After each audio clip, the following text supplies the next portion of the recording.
ATM booth pakhata chuan hmeichhe pakhat chuan paisa lak chu atum meka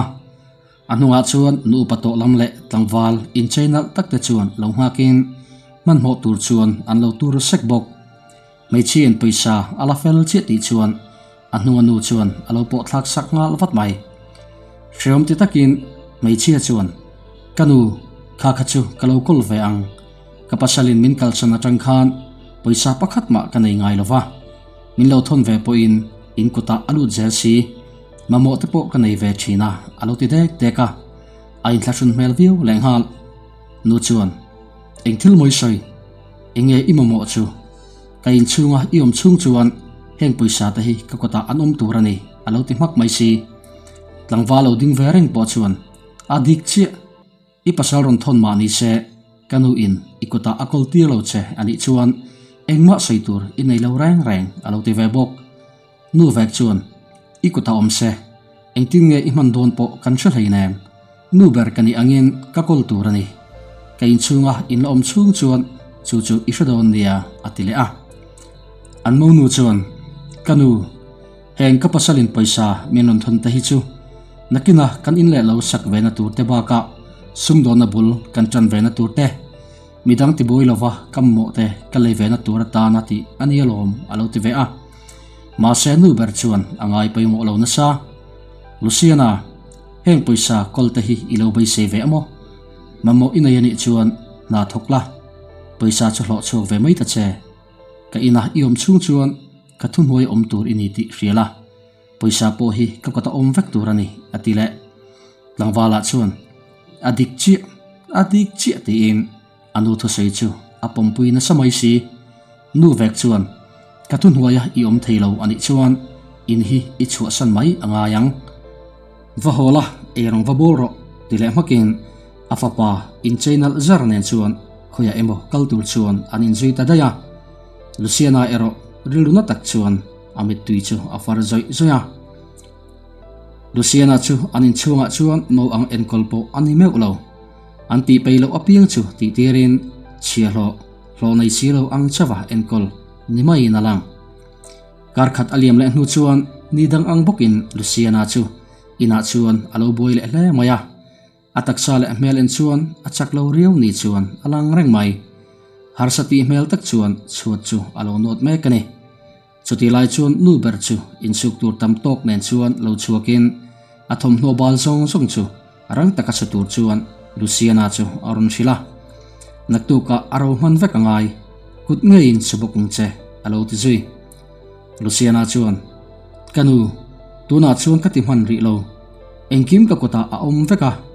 hei tuna po chuat kanot me kani ti murenga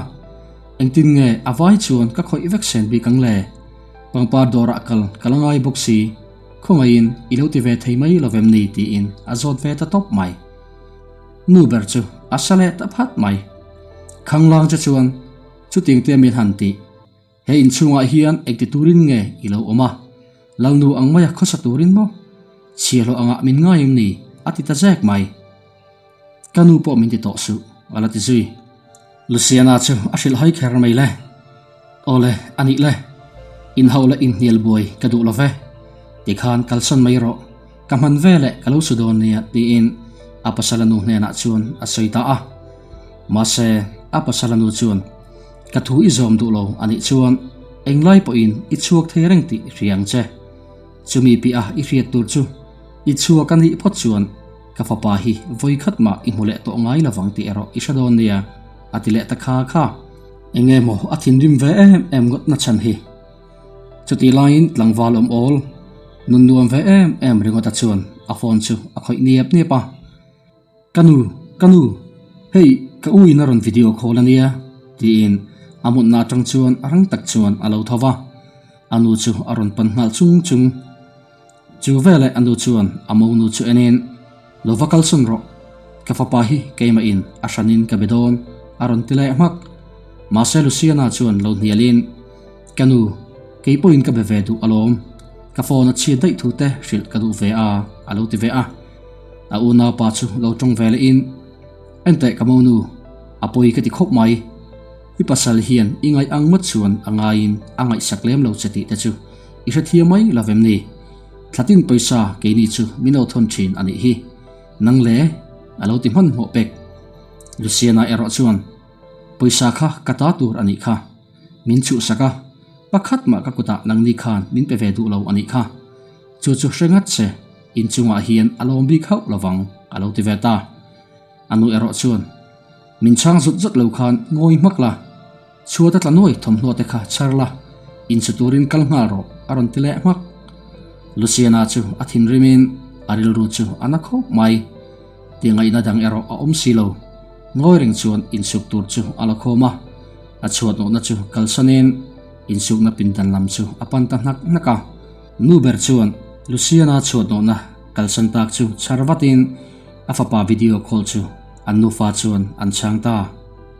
kafapa kamhangai te laldu tin afapa chu an ko vel hlonga a una pala chuan ni songin a u chu alo be ve bok Luciana pasal uan po chuan anu te chu lo be ve fatin hlim tak chuan chibai aron buka angai si thu te shelin khonge Luciana hi a ve a ka phone chang thei hau lo mai ti in aron sota nu ber chu ain ngei tu det a ka fapa ka shelo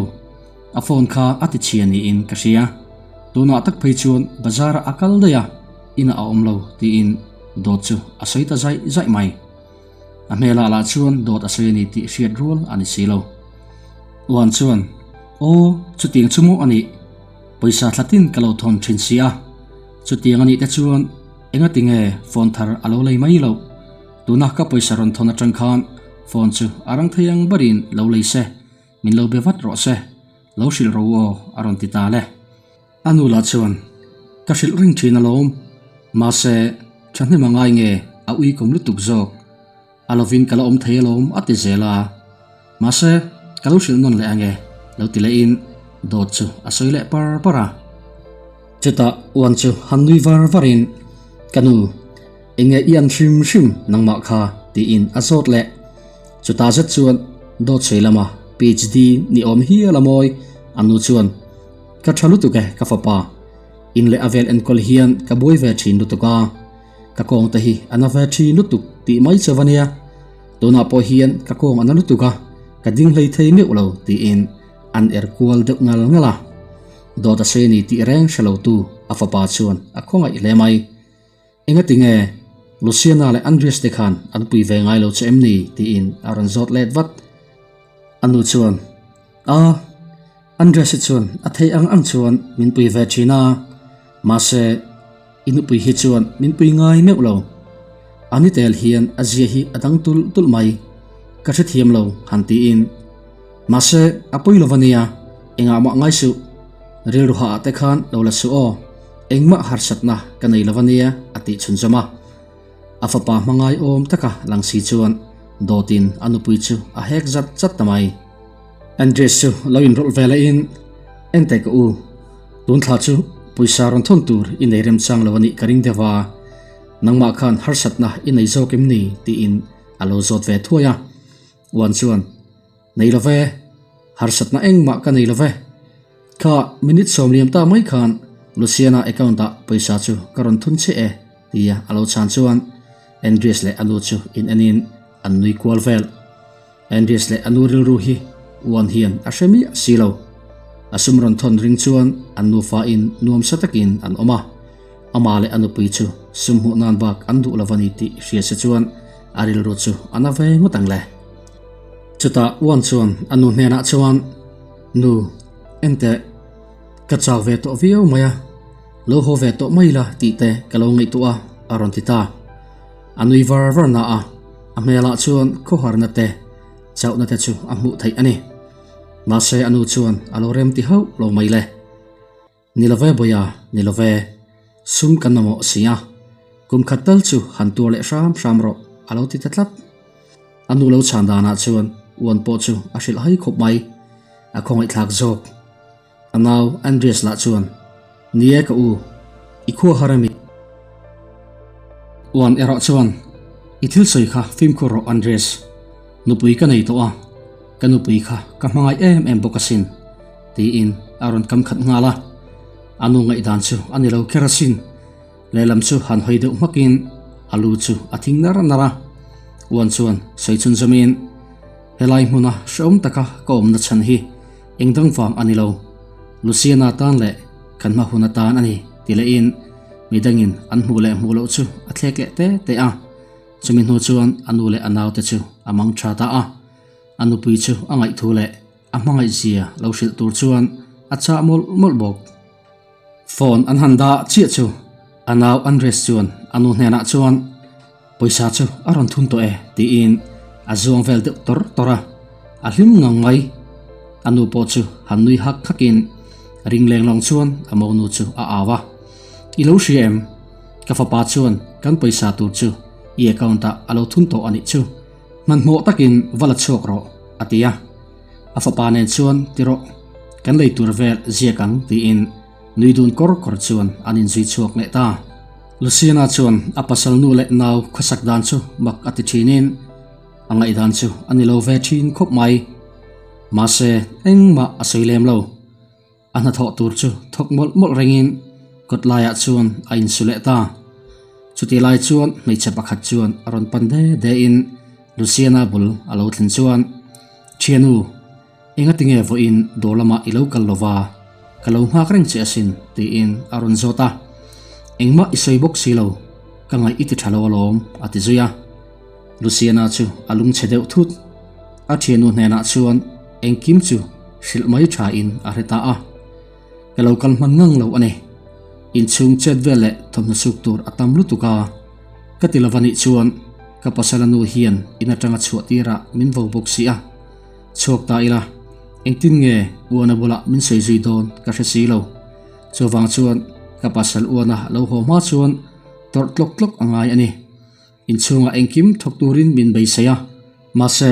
kapasal lo thon nge paisa po chu min lak saka kamomo takniel po leinan cheng khat po min pachuk du chung silo nitin in chung an kol le an ti pe lo zong tia dora na thok bok tur chuan hun kanai me ulovani ati veta a thianu chuan poisa zong an lak sak vek thin chemu enga tingei pasal chu isil mai lova rang theyang berin sil ro alo tia ma se Luciana chuan adu lo nilo aril ru a anga ral khata tang chuan in ngai to anasi ril ru shom taka omtir ka du lo ani chubaka aboi lutuk wange achung te phone atang po min lo bengai boxi lova keila in vabeturin ka phone ka ti chedai boxi aleina tur paisa ka nei boxi lova shildu po ni ila kong a omlo shim alom dora ka hlo vetela kamomo te leina tok chau ani boxi dora ka thok po hi hria se alung oi don lo ti in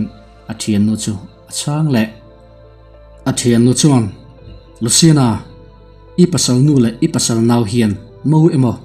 u naw fanu ang nilavin chial ho angin an enkol che ani hi poisa i pasalin alo thon che ngei po an lak sak vak zel che ani a chude chung chuan ingoi rengamo engemo tal iti angai lom ati vele Luciana chuan nilove thianu alo ho huna thilom dan chu amit ngein a mu ve ang chu hun chu ka hak zo ka nge lo ti thungin amit tui chu afar ta fop mai le Josli chuan a thalom iti tlat chuan ma se shareng ro i pasalanu te ang hi chu ka hri alom an mani chuan an har chok ngai lo tu e motorin ma an lak ngei angai ani ati ta fak mai in chunga chuan Andres le anu pe pa po chu an paisa man na chu chuan an lo buai ve khop mai nu ber chuan hei hi kadam doi man hei hi i phei khok man lo ti duatin Andres chuan alo ziak thazela paisa chu abang mang ta hau lo mai le Andres chu angoi fanga anu hena chuan kanu uanaron thon song chu kan mang zo de vek ani sia alo ho huna min zot ta se engtin nge kan chanta kang le ti in aril ru chu anuam chi alo anu pepa ero a hlau thong ve hok lo han hoi kwal zekin afa pa hena chuan har salo lutuk heng paisa zong kol tu hi Luciana lom engtin nge aman na kan chiat pi vel hi nem i thiamem ti in afa pa chu a ena abu ve hau ma se Andres chu amai alangam zon lo oi lo ta se engtin nge ni ang ti in anu chu azot le anu chuan a oi lo ringami ke anu hi min ring lawang mo som hi chia son engma asoi ngam leilong e lo ti le in a hoi chapo ar khop mai a fa pala chuan chu ti mo alo ti a angai chu angam thei chuang lo nu ber chuan baka alo ho kherpo karing love lo ho lo tura kati baka anu pui po hi athlal viewin karing lo a mangai om taka tong chunga anu pui that lo na kan ze tel zeu o zeu khan na athok emang lo ti le in anu fa chuan tenung takin anui dun le hora until soi zong chu Luciana chuan alo shavek chuni in apasalanu le anaw thilti dan chu rap thak ati khop mai ani chu an mangai lo ani po in uan ero anthisen zom pepai fapa andresa unaw ngei ani si anu rohman na chu thathokat ati ani ma na le andres chuan anu chu ringtokin poisa a u in alo thon le huna athil lei tur ta chu aziak let azai zoya atu kaloni chuan pepa chu thutlenga chuan thu in chanchin bu chu in la fek phone tak chuan alo chervel suapa abula chuan afa paduat andresa damareng chungin abet sor mayang ti la om khopa khoson le ataksa in ngengun chu alo mule huar bok chuti lai chuan Luciana chu in ko khorta ta chuan lo lutin pepa hena chuan khongai arundila kedam lo na arei to sia inen tier kadu e mai kanu khongain poisa tle mazo min pethayem aron ti de a amhelen po chuan anuam lo ti chu a hriat khup mai pepa chuan a chanchin bu chia lai chu han khup zawin kwal thayang par chuan an meng vela han thodeu hakin engma ani lo kha I thavele mayang alo ti dai Andreas po chuan kamonu avan pui ve damdoi te ila izia mayang alo ti du chau bok Luciana mit tui chu atlata in tho chuwa kadi lo chewa kein enkol ve na tu le nakina kan man turatan liu kapasalin minon thon ve ani asin ativeta pepa chu aronin per thau lo athau to te lulunen athin rim chuan alola in fit khop mai imo phorna le iti tur chu hein chungkhur enkol faile keini min enkol hi ani ti isanange heng poisa te hi dere po kape hau lowangche isiamo vaikhat po seri to su chaukalama kalla in hawa thokro ati treng le ta chak mai Luciana chu ngoring chuan akal sana chauka po chuan kalta chuang lo chuan kholaya chuan achok molve ta top mai amit menga tang reng chuan anum lo mel hlia mai si akhongai thak mange rei moi tok tak akal hnu chuan an pangpa dor seithin ngei chu awatleng ta hol mai athian nu chuan pangpa te chu alo rem fel thamol mola Luciana an hu chi chu athian nu chu ari hlut mai thianu ngati ngei mel kha awadik lo em ve ti in alo phi boi ngal chung mai le Luciana chuan thianu poisa min puk ti lokro ka thei vele karulang che inen tir kangai ti chawin alo chang athianu chuan inzat ngei du alo ti vat Luciana in tir naman adai chuan atok mai tia alo chan chuan athianu chuan tereng mai lungai su keima ngein kakalpui bokang che lo ti in Luciana pasalanu le Andrea khosak dan chu Luciana thianu hian angai thei thlot to lo ani ang ni tura athiam anga malak mai chu adu tak zeto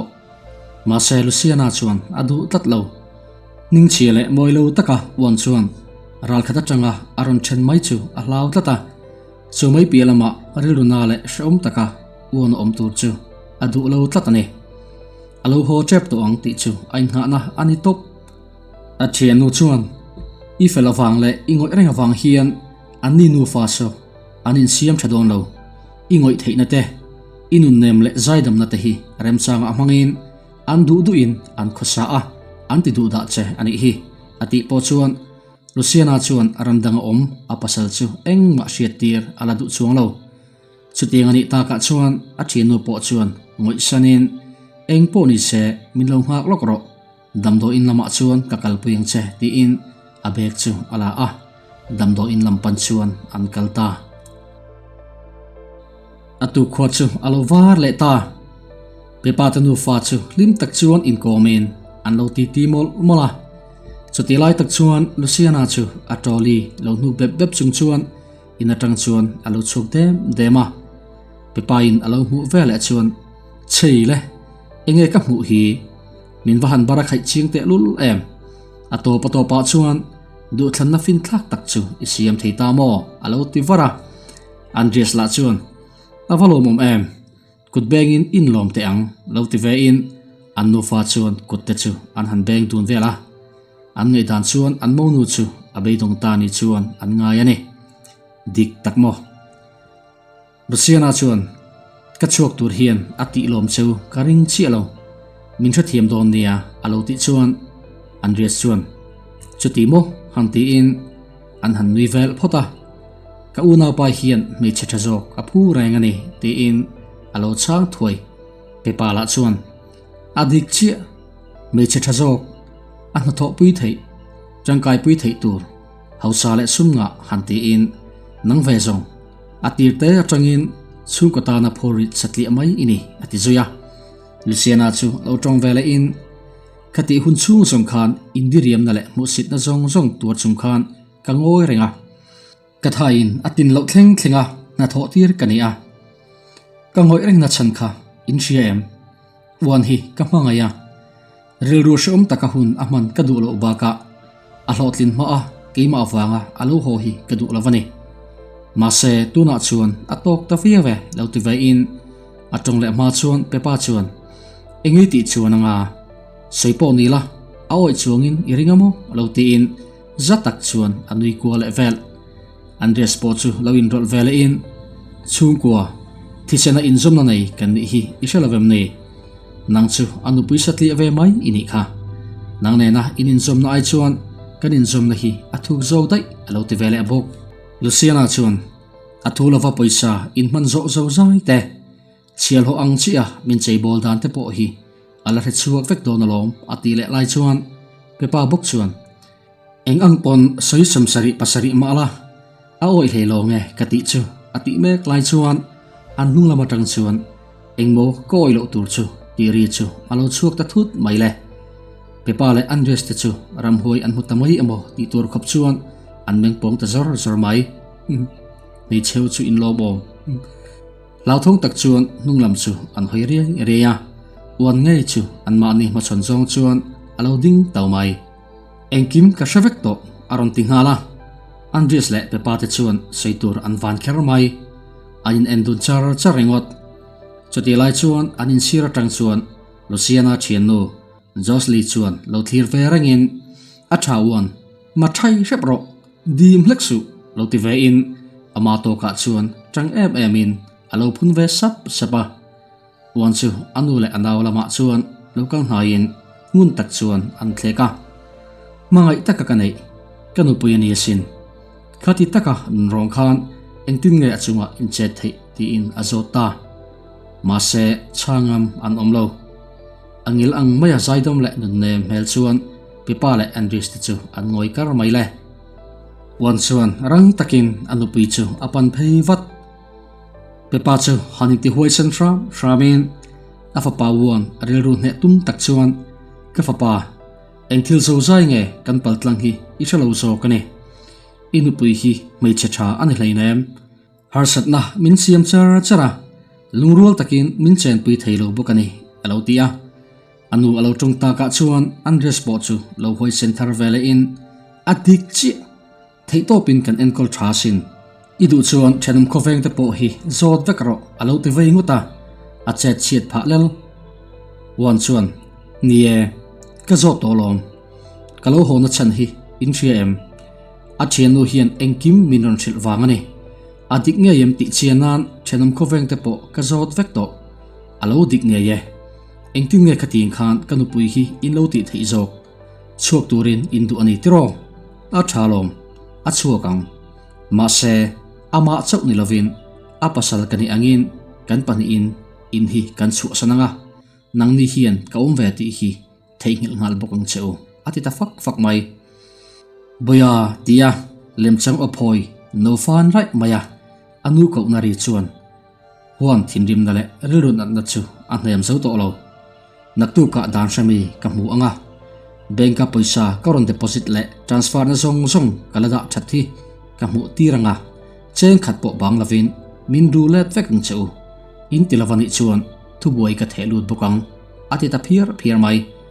pepa le andres te chuan chungko an ni na chu ma thein ngai dam chu an deal na samai le inu le naute kan ni a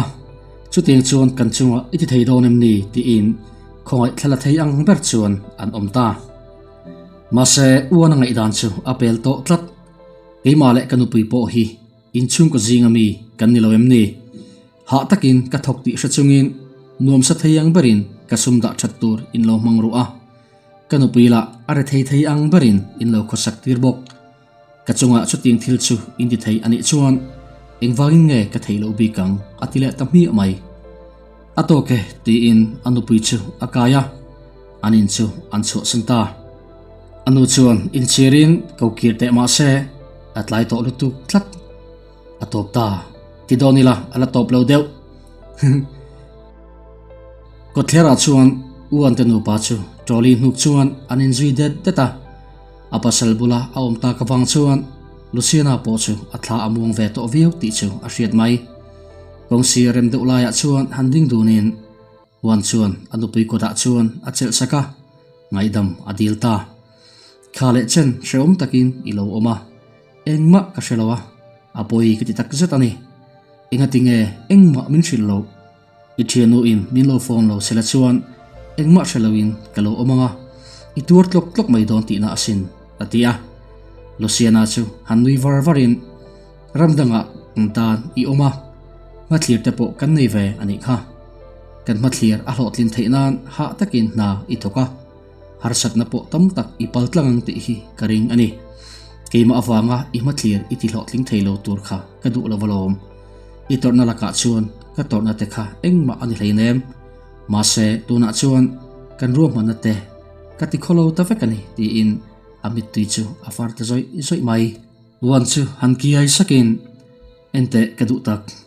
thil thil tur che poimo deuh kanai sin atita wan alungai mel tak chu Luciana chuan thirin lau thong ru tak chuan wan thil sei tur chu alo ngai tha a wan chu han ngoi de uwang wangin du tak in leina tur paisa kha ka khol nga man to asin atita thut mai anui zui vara abai sei le lutuk thil a hria chu Luciana chu aham hai na sakhop mai soi mai tur po a helo hial wan vek chuan chu chau po alani lo kan ma thlir le kan lo suang tu ang ngei khan sum do na bul po kan chan thei nga lang alo ti zui Luciana chu a trap top ni lo I thu thiam lo ani kha engma kan kol lo pepa le understand an mang vekalom alo tia wan chu nui le varin khang paisa kha ka sui hleinem khang te khachu ka khol bang tlem te alom kalo thon chin atam sok chu benka kada char alom ati chuan Luciana chuan a re thiam ta alom lutuk chu a hallelujah lo chau wan vek chuan baka khang paisa anlo man te kha avain cheng khat po bang lovin mindul le effect donani atile ta a ti chuan in thlahel ton taka in ku avongin boltan thatur chuan malam an pandun ta thainge mozat aliam le meu chuan huan le Luciana te chuan sumdona lotling tak an kalpui der to a nikhat chu nu fa khongai thlang mel tak chu one company building ma chuan in thlasun mel takin an lo thudun kera one telo chuak an lo mu chuan arang tak chuan in per thau zokin khongai an lo dil chia mai chumi te pahni chu tudang nilovin pepa le andris te kha anu ni wana bazong zong an pek vek don chuan an in chu an sal angai don ngai dam po dil ngam lo chuan reilo te hun pele ram turin an lo nge nani wan ero chuan engma ala seilo anula chuan fin pakar chu ala sim theilo khongai thala thei ang ber tur chuan khongai takin wan iba kan rul the nan che I company a hian na noi nu berpo min tho tir ve ram ro ani lo chuan papek chu seilo kan nei mai do ti in chập được cậu rồi luôn nè rõ chuan thấy lâu cái point cái tiếng chị khan nang mani in kong in zong về tu rani alo tim mak mai si pe pa le Andreas te chu an shil hain an be dong tak zut mai le ma se Luciana chu lo in rol vatin pe pa le Andreas te eng po ni se in ba ka chu theingil ula kan ngai da mang chu aron ti tamai pe pa le Andreas te chuan mak an ti na samai an lom lu tuk chu sengena po shalo chuan an ka hau ringot won po chu adang bik lo anu pe bola chuan mak ti takin inga eng thil nei sei kha alo ti hawa Luciana chu han nui sakin apasal hena chuan min ngai to su ka thil sei kha ka re chiang ania han ti te in an thil ti a hian shem na chu an hunem thokat to in ka sia sumle pai chung changut ka sei lova ka sei jok chu eng kim chan na chung chang jok ane engma nei lo le bei sei tur nei lo khop hring nun man rat thak ji hi ka ri thiama chung shem na chu an to rutuk abak chu tortir an chu love ati chun zum ta tuna chet chuan pepa chu in chen ril ru dik tak nen chuan atap chuk ta homai kalome kawan lom tak em me charo pui tak iloni ama zong zong khan ka fa patan hian I thatok lo ni in kalongai china ma se ka ti sualani min ngai dama wangte engkima wangin ichunga kalome ati tatlok tloka Luciana chuan tuna chuan thil thati chau ngai to la kadu khop mai mi thataka loin thlak thlin la kadu ani achan chu hringnun hian aphut hne na chau in siam thatna hun hi apechina ni te in a hril ta a he video hi ngun taka kan en chuan zirtur tam tak kan mu in karing